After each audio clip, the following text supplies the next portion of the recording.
What you are about to hear is unique. From a variety of different sources, we have gathered together on one tape a choice selection of some of the finest proverbs, poems, sayings, and stories about the sweetest of all the mysteries of life: love.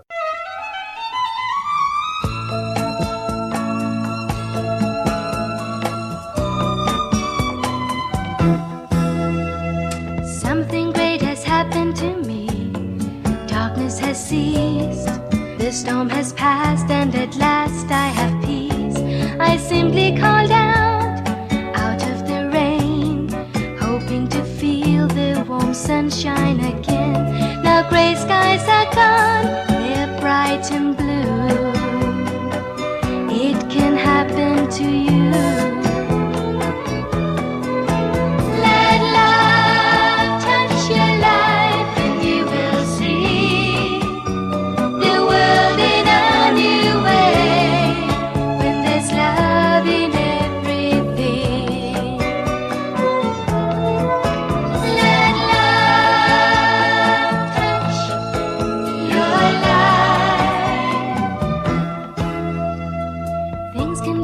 Better than this.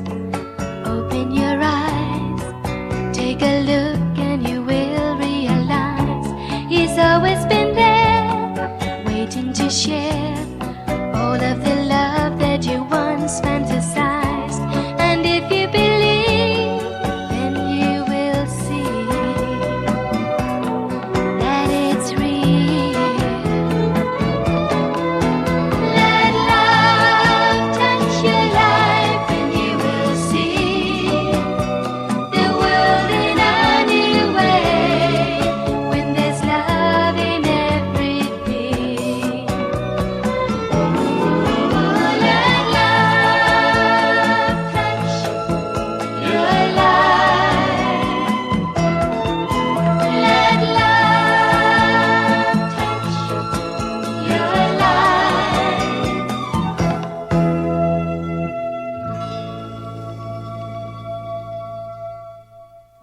Love is the threshold of everything beautiful, the enchanted dawn of every heart.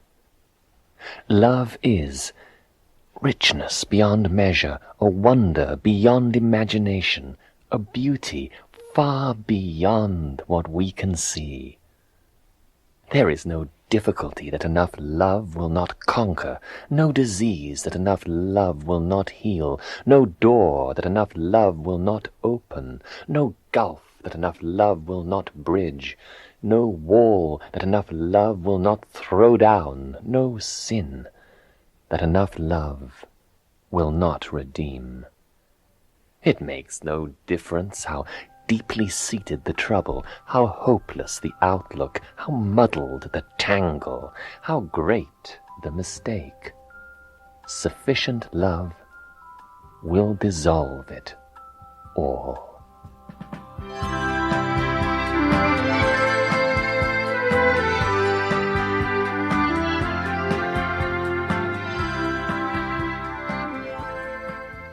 Well, like every beautiful jewel, love has many facets. You can look at it from many sides and see different lights and colors.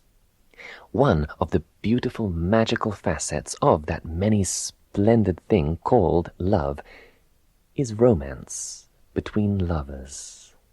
When I met you, the night turned into day. The sun came out and shadows fled away. The birds which sang so sweet more sweetly sang, and everywhere I walked fresh flowers sprang.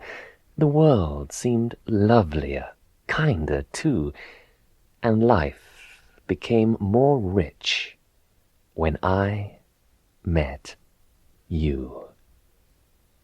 Well, besides romance between lovers, what else is love? Oh, it's just the little homey things, the unobtrusive, friendly things, the won't-you-let-me-help-you things that make the pathway light.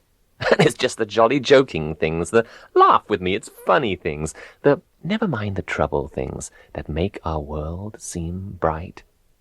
For all the countless famous things, the wondrous record-breaking things, those never-can-be-equaled things that all the papers cite, can't match the little human things, the just because I like you things, the oh, it's simply nothing things that make us happy, quite.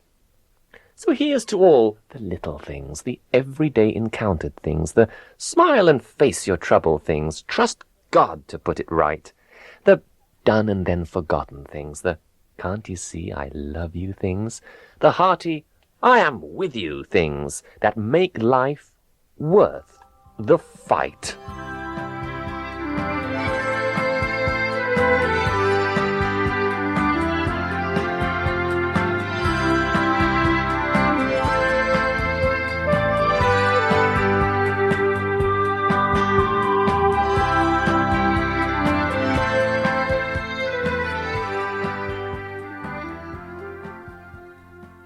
You know, an often neglected aspect of love, which all of us can easily manifest to others, is common courtesy, which, sad to say, doesn't seem quite so common anymore. And by courtesy, I mean politeness, thoughtfulness, and simple consideration for others' feelings. We could take a tip from King Louis XIV of France. On one occasion, it is said, that he was narrating an enthralling story before his courtiers and guests at his great palace at Versailles, when suddenly he ended it very lamely. A few minutes later, a prince who was guest at the palace excused himself and left the room. The king then said, "You must have noticed how lamely my story ended. I had forgotten that its outcome reflected badly on an ancestor of the dear prince who has just left the room. Upon remembering its conclusion, I thought it better to spoil a good story than to distress a good man." Well, that was courtesy. I'm not sure how it is today, but the French used to be famous for their courtesy and politeness. It is said that during a mission in World War I, Marshal Foch, the French commander of the Allied forces, encountered a noisy American officer who began ridiculing the politeness of the French. "Ah, there's nothing in it but wind," the American sneered. Replied the Marshal, "There is nothing but wind in a tire, but it makes riding in a car very smooth and pleasant." Well, while we're on the subject, here are a few more thoughts on courtesy that are worth reflecting on. Courtesy costs nothing, but buys things that are priceless. One of the most difficult things to give away is courtesy and kindness, for it is almost always returned. A father once advised his son, "My boy, treat everybody with politeness, even those who are rude to you. For remember that you show courtesy to others not because they are gentlemen, but because you are one."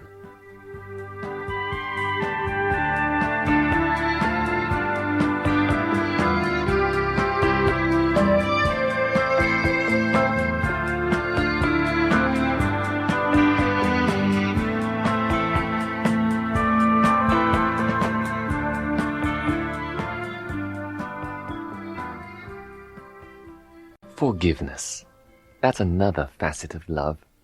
If we don't have love enough to forgive, then we don't have love, because forgiveness is love. It has been wisely said that forgiveness is the fragrance the flower sheds on the heel that crushed it. If ever a man truly forgave another man, it was Thomas Edison, the inventor of the electric light bulb. At one point in his experiments, he had at last produced the perfect bulb, the final result of hundreds and hundreds of painstaking trials. It was the first electric light bulb that had ever been made, and Edison was full of pride and delight. He had been dreaming of this moment for years. "Take it upstairs, Jimmy," he said, handing it to his young assistant, Jimmy Price. But a few moments later, there was a sudden crash, and Edison turned to see his precious bulb lying in fragments on the floor. Jimmy had let it slip through his fingers. Edison said nothing. What his thoughts were can be imagined. But he calmly went back to his workbench and set to work once more to make another bulb. It was days before at last this second bulb was ready. At last it lay on the bench before its maker, fully completed. Then Edison did a very big thing as a sign that he had forgiven his apprentice for breaking the first bulb.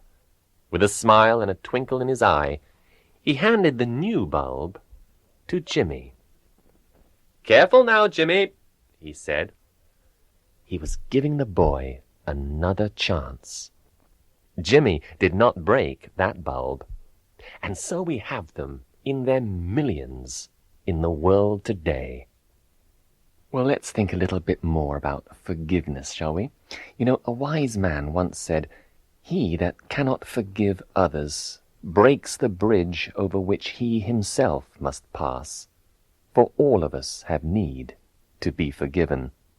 And also, when a deep injury is done to us, we never recover until we forgive. Justice has no forgiveness or mercy. Justice just decides if a thing is right or wrong, and that's it. But love and mercy, even though they know that someone has done wrong, they forgive. Well, I'm reminded of a story on this subject told of the Emperor Napoleon. One time a mother came to him, desperately pleading that he would pardon her son. But the emperor sternly replied that it was the man's second offense, and justice demanded his death. "But, sir, I don't ask for justice," said the mother. "I plead for mercy." "But," said the emperor, "he does not deserve mercy." "Sir," cried the mother, "it would not be mercy if he deserved it. But mercy is what I beg of you." "Very well, then," said the emperor, "I will have mercy." And her son was saved. Well, let's face it, we all have occasions in which we need to and can forgive others, whether it be our wife, husband, children, friends, employees. Everyone makes mistakes and sometimes does or says rash and unloving things for which they need to be forgiven. Well, let's pause a moment and listen to a very touching song about forgiveness, in which a woman who has left her lover for another returns to him and is mercifully received and forgiven.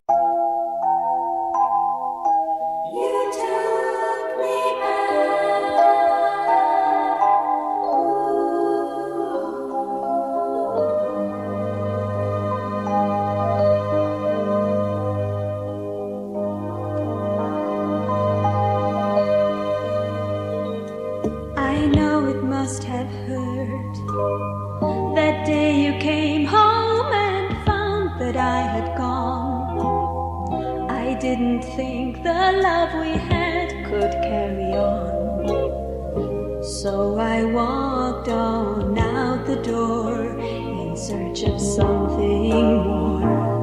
I tried a new romance, and someone broke my heart as I had broken yours. And now I know there's no one else that loves me more. 'Cause though I'd run out, you still let me in. You took me back again. Now I know just how it feels. Now I know your love is real. Though I broke your heart and caused you pain, you forgave and loved again. You took me back again.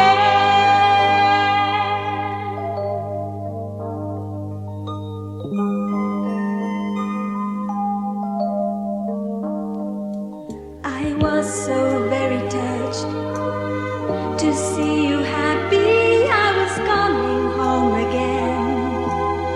And hear you say that you would love me just the same. Your forgiveness was the stepping stone to a love we've never known. Yes, and now I understand that what you told me all along was really true. How love divine is what we need to pull us through. You showed me love that no one else could give, a love that can forgive. Now I know just how it feels. Now I know this love is real. Though I broke your heart and caused you pain, you forgave and loved again. Now I know just how it feels. Now I know this love is real. Though I broke your heart and caused you pain, you forgave and loved again. You took me back again. You took me back again. A beautiful song about love's forgiveness. And it's true, isn't it, that we not only have occasions and opportunities to forgive others, but there are also times when each of us needs forgiveness from others for wrongs that we have done them. Well, you may say, well, I've never walked out on my wife or lover or whoever, but haven't we all at some time strayed and wandered away from God? But no matter how far we've gone astray, He's always ready to forgive and take us back into His loving arms. Lord, help us to forgive others their trespasses, the way that He forgives ours.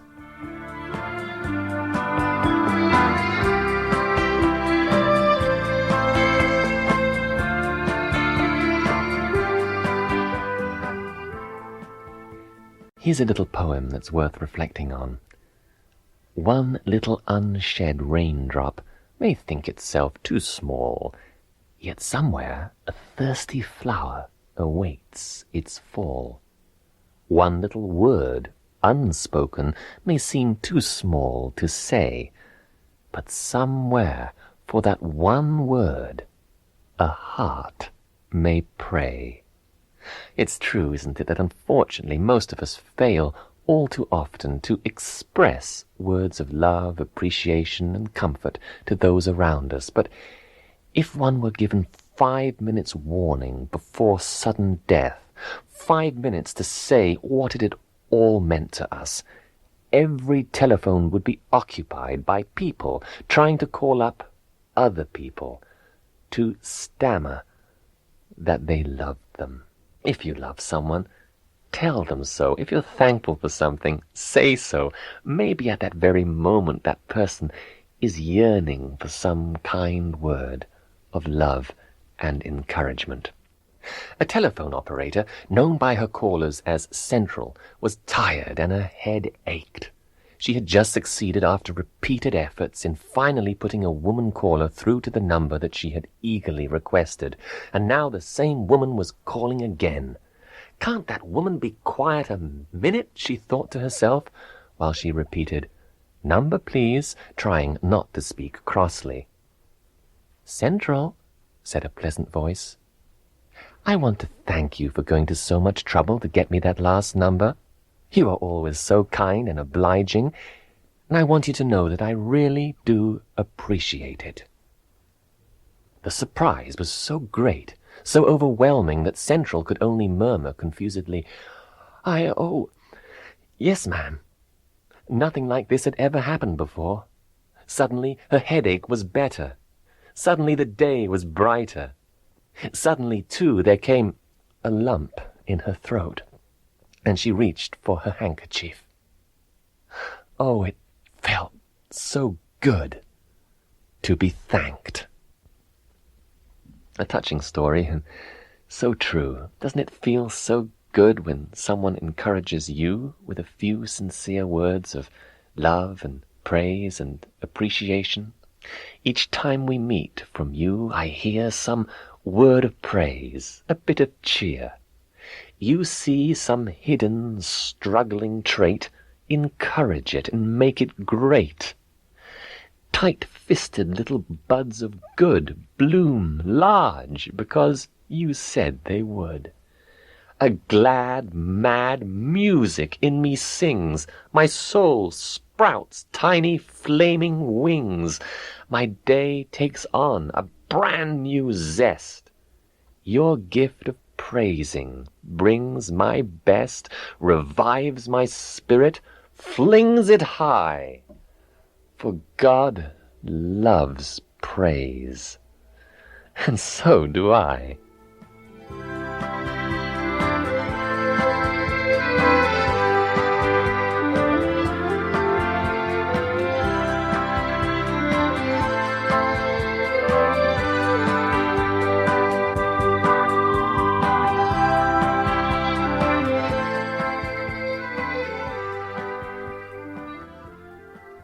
Well, thus far we've seen that love is romance, thoughtfulness, consideration, courtesy, politeness, forgiveness, mercy, encouragement, praise, and appreciation.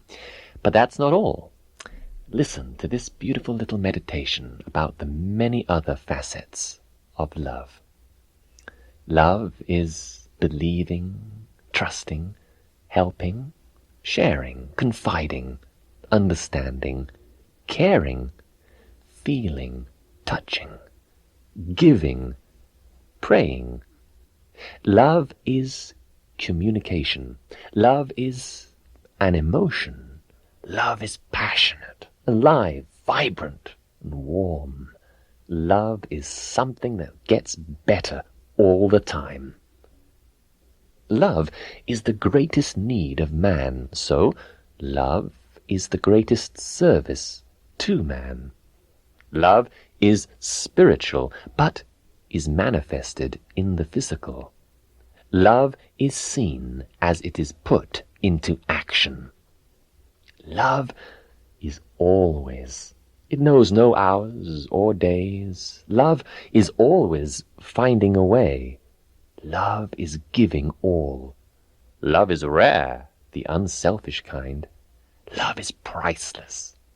Love is its own reward.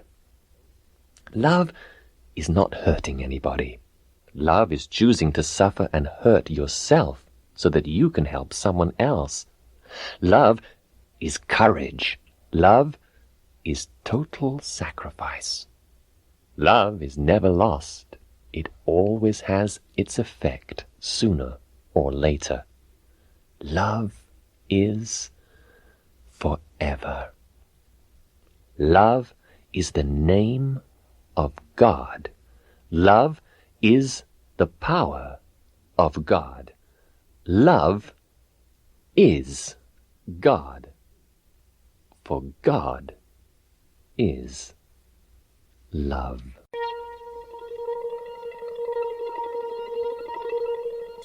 Oh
No collection of love quotes would be complete without the passage that I'm going to read you now.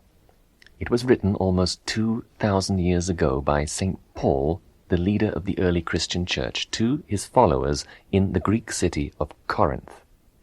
The words that flowed from his pen that day became immortalized as one of the most inspired and beautiful pieces of prose of all time. It is one of the most famous chapters from the world's most famous book. This is 1 Corinthians chapter 13 from the King James translation of the Bible. Though I speak with the tongues of men and of angels, and have not love, I am become as sounding brass or a tinkling cymbal. And though I have the gift of prophecy, and understand all mysteries and all knowledge, and though I have all faith so that I could remove mountains, and have not love, I am nothing. And though I bestow all my goods to feed the poor, and though I give my body to be burned, and have not love, it profiteth me nothing.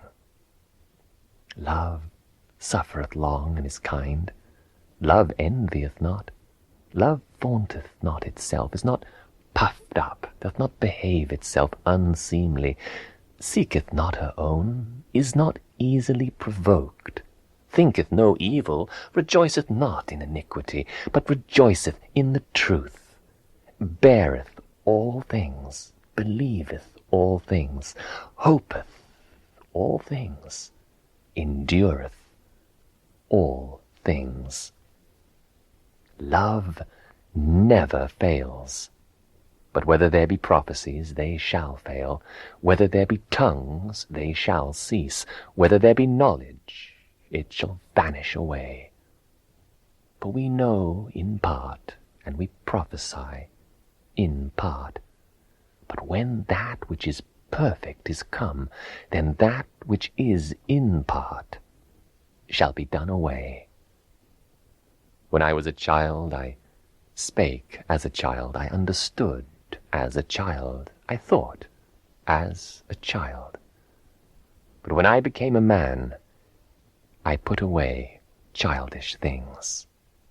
For now we see through a glass darkly, but then face to face. Now I know in part, but then shall I know, even as also I am known. And now abideth faith, hope, love, these three, but the greatest of these is love.